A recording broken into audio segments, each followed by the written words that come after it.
My boss thought he could replace me with his 22-year-old girlfriend who had never worked a day in marketing. She lasted exactly 8 hours before storming out in tears, leaving behind a resignation letter that simply read, "I quit." What happened in those 8 hours changed everything, not just for her, but for the entire company. And by the time the dust settled, I wasn't just back in my position, I owned the building. Before we jump back in, tell us where you're tuning in from, and if this story touches you, make sure you're subscribed, because tomorrow, I've saved something extra special for you. Wednesday mornings at Sterling Creative always smelled like burned coffee and broken dreams. But this particular Wednesday felt different as I walked through the glass doors of our downtown Chicago office building. I'd been the senior marketing director here for 7 years, climbing every rung with precision and dedication that bordered on obsession. My campaigns had brought in over $12 million in new business. My team respected me. My clients trusted me. And apparently none of that mattered to Marcus Holloway, the 43-year-old CEO who still wore his fraternity ring and treated the office like his personal playground. I should have seen it coming when he started bringing Brittany Chen to company events 3 months ago. She was everything I wasn't: blonde, bubbly, and completely clueless about the difference between brand positioning and product placement. At the annual client dinner, she'd asked our biggest automotive client if they made boats too. Marcus had laughed it off as refreshing honesty. I'd spent the next 2 hours doing damage control. The morning everything changed started like any other. I arrived at 7:30, an hour before anyone else, reviewing the presentation deck for our biggest pitch of the year. Meridian Industries was considering a complete brand overhaul, worth potentially $15 million over 3 years. I'd been preparing for this moment for 6 months, researching their market position, analyzing their competitor landscape, crafting a strategy that would position them as the premium choice in sustainable manufacturing. My assistant Sarah knocked on my door at 8:15, with an expression I'd never seen before, a mixture of confusion and pity that made my stomach drop. "Emma, Marcus wants to see you in his office. Now." Her voice was barely above a whisper, and she wouldn't meet my eyes. The walk to Marcus's corner office felt longer than usual. Through the floor-to-ceiling windows, I could see Lake Michigan stretching endlessly toward the horizon, its surface choppy with early morning wind. Marcus was sitting behind his mahogany desk, wearing that practiced smile he reserved for difficult conversations. Brittany was perched on the leather sofa to his left, examining her manicured nails with the intense focus of someone trying very hard to look busy. "Emma, thanks for coming in early," Marcus began, his tone artificially cheerful. "I know this might come as a surprise, but we've decided to make some strategic changes to the marketing department structure." I remained standing, my portfolio clutched in my right hand. 7 years of campaigns, awards, and client testimonials reduced to a leather folder. What kind of changes? Well, as you know, fresh perspectives are crucial in our industry. Innovation comes from new voices, new energy. He gestured toward Brittany, who finally looked up from her nails and gave me a weak smile. Brittany has some incredible ideas about social media engagement and millennial marketing approaches that, frankly, we've been missing. The words hung in the air like smoke from a fire you can't quite locate yet. "Are you saying you're promoting Brittany to the marketing team?" "Actually," Marcus leaned back in his chair, clearly savoring the moment, "we're promoting her to senior marketing director. Your position, technically. But don't worry, we have a new role in mind for you, marketing coordinator. You'll be supporting her initiatives, helping her learn the ropes. Think of it as mentoring." The silence that followed was deafening. Outside, I could hear the morning rush of traffic 17 floors below, the distant sound of construction, the normal rhythm of a city that had no idea my world had just imploded. Marketing coordinator was an entry-level position. It was what I'd been 7 years ago, fresh out of Northwestern with more ambition than experience. "I see," I managed, my voice steady despite the earthquake happening in my chest. "And what qualifications does Brittany have for this role?" Brittany shifted uncomfortably on the sofa. Marcus's smile tightened almost imperceptibly. "She has a bachelor's degree in communications and a natural instinct for digital engagement. Sometimes experience isn't everything, Emma. Sometimes what we need is enthusiasm and fresh thinking." I looked at Brittany directly for the first time since entering the office. She was 22, maybe 23, with the kind of confidence that comes from never having failed at anything important. Her resume, which I'd somehow never been asked to review despite being the department head, probably listed her sorority presidency and her Instagram following as professional achievements. The Meridian presentation is tomorrow, I said quietly. I've been preparing for 6 months. Right, about that. Marcus opened a folder on his desk. We've decided to let Brittany take the lead on Meridian. Fresh eyes, you know? She's put together what I think is a really compelling approach. Something cold settled in my stomach. May I see it? Brittany finally spoke, her voice higher and breathier than I remembered. It's still being finalized, but the concept is really exciting. We're thinking about positioning Meridian as, like, the cool choice. Young, hip, sustainable but fun. Maybe some influencer partnerships? Definitely some viral TikTok content.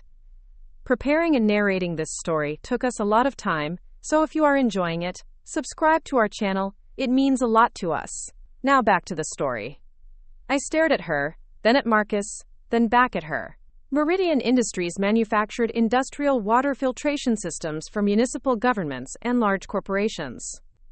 Their average client was a 55-year-old city planning director or corporate facilities manager. TikTok was not going to sell water filtration systems to the Chicago Department of Water Management. I understand, I said, though I understood nothing except that 7 years of my life had just been handed to someone who thought sustainable manufacturing could be made hip. Marcus stood up, clearly ready to end the conversation. I'm glad you're being so professional about this, Emma. Change is never easy, but I think you'll find working with Brittany really rewarding. She has so much energy and so many innovative ideas. As I walked back to my office, soon to be former office, I felt something I hadn't experienced since college. Complete disorientation. The familiar hallways looked different, like I was seeing them through someone else's eyes. My team was starting to arrive, settling into their cubicles with coffee and morning conversations about weekend plans and upcoming deadlines. They had no idea that everything was about to change. Sarah was waiting for me with a stack of messages and a concerned expression. How did it go?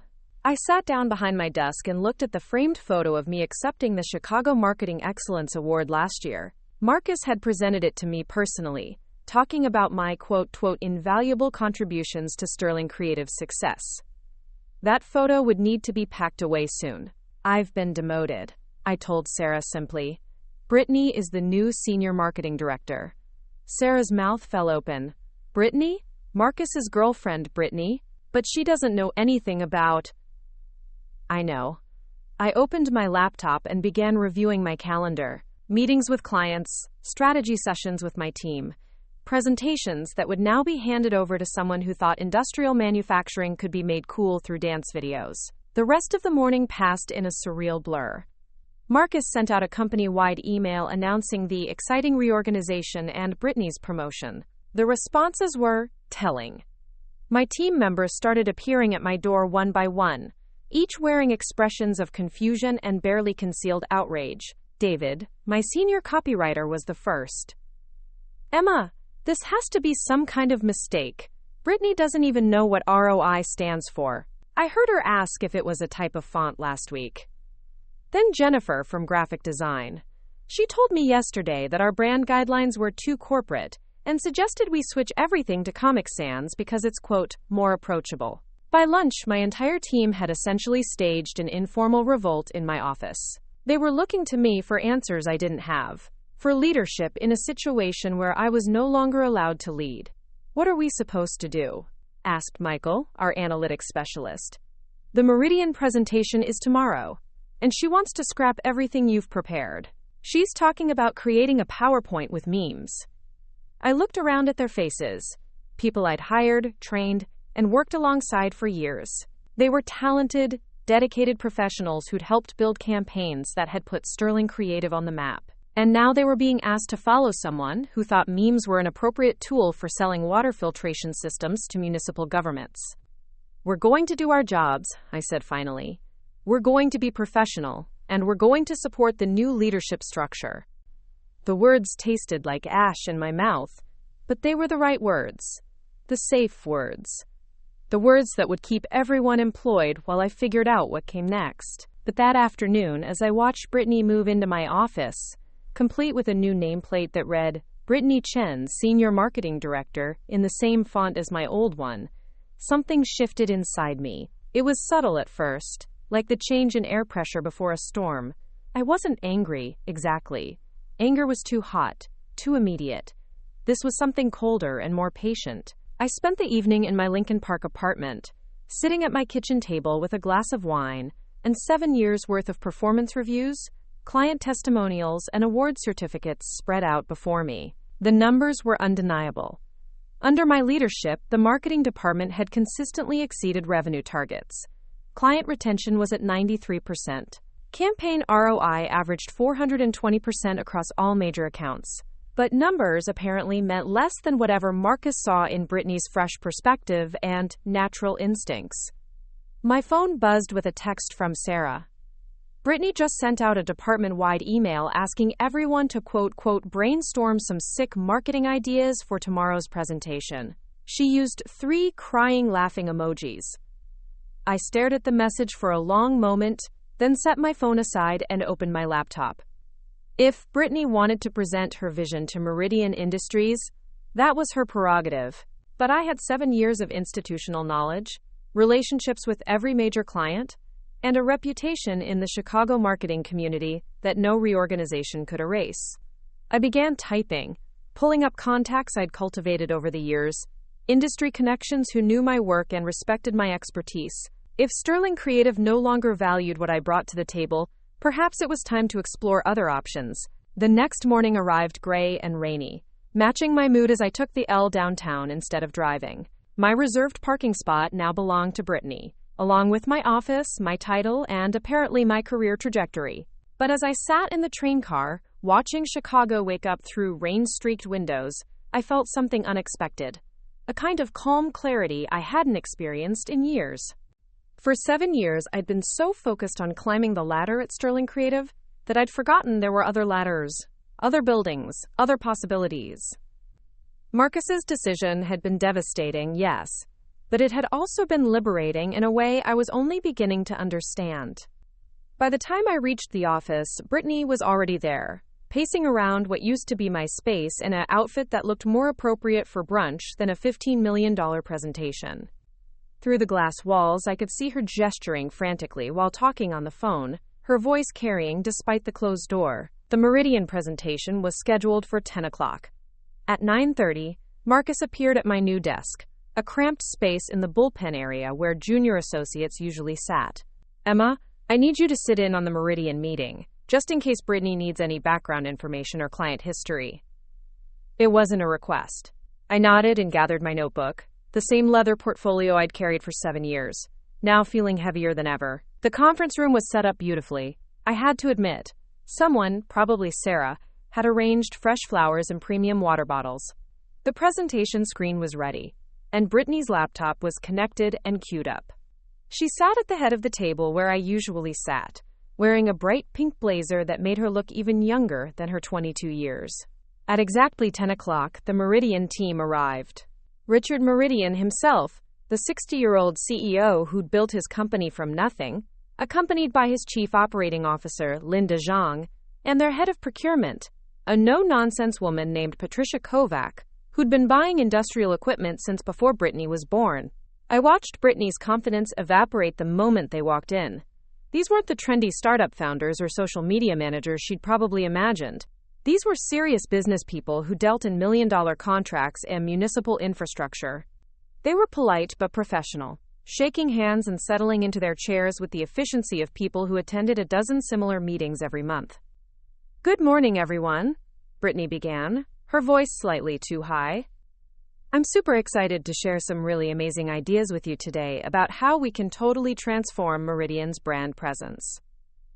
I caught Linda Zhang's almost imperceptible eyebrow raise at the word, totally. Richard Meridian folded his hands and waited patiently, the way successful executives do when they're giving someone enough rope to hang themselves. The presentation that followed was even worse than I'd imagined. Brittany had indeed scrapped everything I'd prepared and created something that looked like it had been designed by a college freshman with access to too many stock photo websites. Slide after slide of trendy graphics, millennial slang, and marketing concepts that had nothing to do with industrial water filtration. So our first big idea, Brittany continued, clicking to a slide featuring a cartoon water drop wearing sunglasses, is repositioning Meridian as the quote choice in water filtration. Like, instead of being all corporate and boring, we make it fun and relatable. Patricia Kovac leaned forward slightly. Ms. Chen, our primary customers are municipal water departments and corporate facilities managers. Can you help me understand how fun and relatable translates to their purchasing decisions? Brittany blinked, clearly not having expected actual questions. Well, everyone likes fun, right? Even like city people and business people. If we make the brand more approachable, more people will want to buy it. I watched Richard Meridian's expression remain neutral, but 30 years of client meetings had taught me to read the subtle signs, the slight tightening around his eyes, the way his fingers had stopped moving, the barely perceptible glance he exchanged with Linda Zhang. The presentation continued for another 20 minutes, each slide worse than the last. Brittany talked about influencer partnerships with water-positive lifestyle bloggers. She suggested a TikTok campaign featuring, quote, hydration challenges. She showed mock-ups of redesigned equipment with more Instagram-worthy color schemes. By the time she reached her final slide, a cartoon mascot called Filty the Filter, who would represent the brand on social media, the silence in the room was deafening. Richard Meridian was the first to speak. Ms. Chen, I appreciate the creativity of your approach. However, I'm not sure it aligns with our understanding of the industrial filtration market. Brittany's smile faltered. Oh, but that's exactly why this approach is so revolutionary. Everyone else in your industry is doing the same boring stuff. We want to help you stand out. Stand out to whom exactly? Linda Zhang asked gently. Our typical client is purchasing filtration systems for populations of 50,000 to 2 million people. They're concerned with efficiency, reliability, and regulatory compliance. How does a cartoon mascot address those concerns? Mean. She thought professional questions about market strategy were mean. I thought about the hundreds of client meetings I'd navigated over the years, the times I'd been challenged, questioned, even openly skeptical clients who'd needed convincing. That wasn't meanness. That was business. Marcus continued his comforting while I sat there processing what I'd just witnessed. This wasn't just about favoritism or poor judgment. This was about fundamental incompetence being rewarded while expertise was discarded. And suddenly, something shifted inside me that felt like the tectonic plates of my career realigning. I think I need to go home, Brittany whispered. I don't feel good. Marcus immediately agreed, of course. Take the rest of the day. We'll figure this out tomorrow. As they gathered her things and prepared to leave, Marcus finally acknowledged my presence. Emma, can you handle the afternoon client calls? And maybe prepare some talking points for how we can recover the Meridian situation? I nodded silently, watching them leave together. The irony wasn't lost on me. The person who'd been demoted was now being asked to clean up the mess created by her replacement. The afternoon that followed was a masterclass in damage control. Richard Meridian's assistant called at 2 o'clock to postpone indefinitely their scheduled follow-up meeting. The tone was polite but final, the kind of corporate courtesy that preceded severing all business relationships. I fielded calls from 3 other clients who'd somehow already heard about the disastrous presentation. News traveled fast in Chicago's business community, especially when it involved a company as visible as Sterling Creative completely misreading a major client. By 4 o'clock, I was alone in the office. My former team had gone home early, deflated by the day's events and uncertain about their futures under new leadership. Sarah had left a stack of resignation letters on my desk, not from employees, but from potential new hires who decided to withdraw their applications after hearing about the reorganization. I sat at my cramped desk in the bullpen, surrounded by the scattered remains of my professional life, and made a decision that would change everything. I opened my laptop and began making phone calls. The first was to Jennifer Walsh, a former colleague who'd left Sterling Creative 2 years ago to start her own boutique marketing firm. We'd kept in touch sporadically, the way you do with people you respect but don't see regularly. "Emma, what a surprise! How are things at Sterling?" "Complicated," I said honestly. "Jennifer, are you still looking for senior-level talent?" There was a pause. "Always." "Why? Are you thinking about making a move?" I told her everything. The demotion, Brittany's promotion, the Meridian disaster. Jennifer listened without interruption, occasionally making small sounds of disbelief. "Jesus, Emma, I'm sorry, that's insane, even by industry standards." Another pause. "But honestly, this might be the best thing that could happen to you. Marcus Holloway has a reputation for making emotional decisions over smart ones. The whole industry has been wondering when his luck would run out." "What do you mean?" "Sterling Creative has been coasting on the work you and a few other key people did years ago. Their new business development has been terrible lately. Most of their major wins in the past 2 years can be traced directly to campaigns you developed." I felt free. That evening, I sat in my apartment with a legal pad and began sketching out what independence might look like. Not just finding another job, but building something that belonged to me. Something that couldn't be taken away by someone's emotional decisions or personal relationships. The numbers were intimidating at first. Rent, health insurance, business licenses, marketing costs, all the expenses that a corporate job had previously covered. But as I worked through the calculations, factoring in the rates I could charge based on my experience and the potential contracts I'd already identified, the math started to make sense. More than that, it started to look exciting. I called my sister Elena in San Francisco, who'd left her corporate law job 3 years ago to start her own practice. "Emma, you're calling me at 10 o'clock on a Wednesday. This is either very bad news or very good news." I told her about my day, about the decision I was contemplating, about the fear and excitement warring in my chest. "You know what I wish someone had told me before I went independent?" Elena said. "I wish they'd told me that the only thing scarier than leaving corporate security is staying somewhere that doesn't value what you bring. You've been successful everywhere you've been because of who you are, not because of where you work." It was exactly what I needed to hear. The next morning, I woke up at 5:30, not because I had to, but because I was too energized to sleep. I made coffee, reviewed my notes from the previous evening, and started drafting a business plan. By 7 o'clock, I had the outline of Castellanos' marketing strategy, my own firm, focused on industrial and B2B clients who needed real expertise, not trendy gimmicks. I arrived at Sterling Creative that morning with a resignation letter in my portfolio and a clarity I'd never felt before. Marcus wasn't in yet. He rarely arrived before 9, but Brittany was at her desk in my former office, staring at her computer screen with the expression of someone trying to solve calculus with crayons. "Emma," she called out when she saw me. "Thank God you're here. I've been trying to figure out how to fix yesterday's presentation, but I don't really understand what went wrong." I looked at her through the glass walls of what used to be my office. 24 hours ago, her ignorance would have frustrated me. Now it just seemed irrelevant.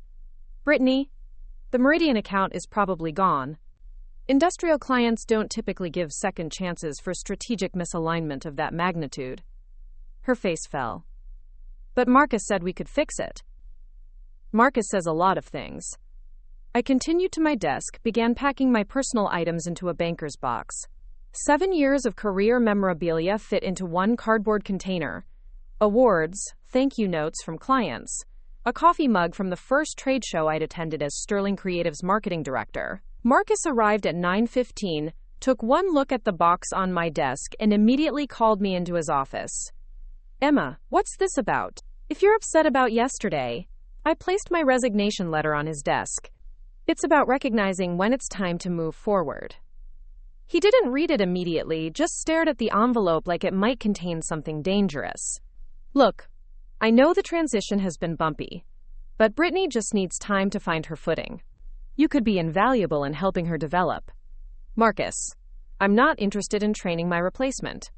especially not when my replacement was chosen for reasons that have nothing to do with qualifications or competence. His face reddened slightly. That's not fair, Emma. Brittany brings fresh perspectives that this company needs. She thinks industrial water filtration can be marketed through TikTok dances. That's not fresh perspective. That's fundamental misunderstanding of the market. We stared at each other across his mahogany desk. 7 years of working relationship, of late nights and successful campaigns and mutual respect, reduced to this moment of complete disconnection. If you leave, it'll be very difficult to replace your institutional knowledge, he said finally. Yes, it will be. You should have considered that before you decided to reorganize based on personal relationships rather than professional merit. I stood up to leave, then turned back. By the way, Aquatech Solutions is very interested in my consulting services. I'll be helping them develop their municipal market strategy. I thought you should know, since they're Meridian's biggest competitor. Marcus's face went pale. Emma, your non-compete clause applies to direct employment, not independent consulting. My lawyer already reviewed it. I hadn't actually talked to a lawyer yet, but I would before the end of the day. Walking out of Sterling Creative for the last time felt like emerging from underwater. The morning air was crisp and clean.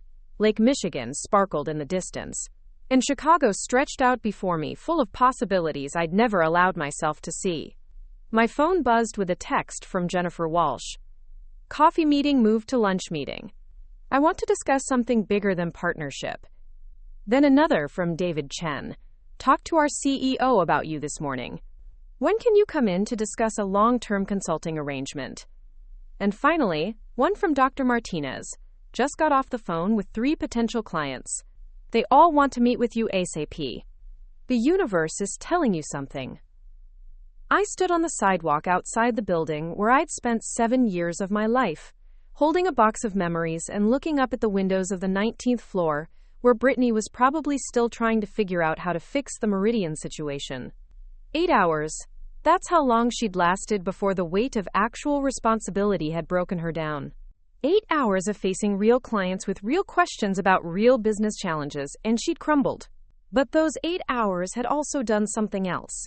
They'd shown me exactly who I was when stripped of titles and corner offices and corporate security. I was someone who could handle pressure, who understood complex markets, who could build relationships with difficult clients because I respected their intelligence and took their challenges seriously.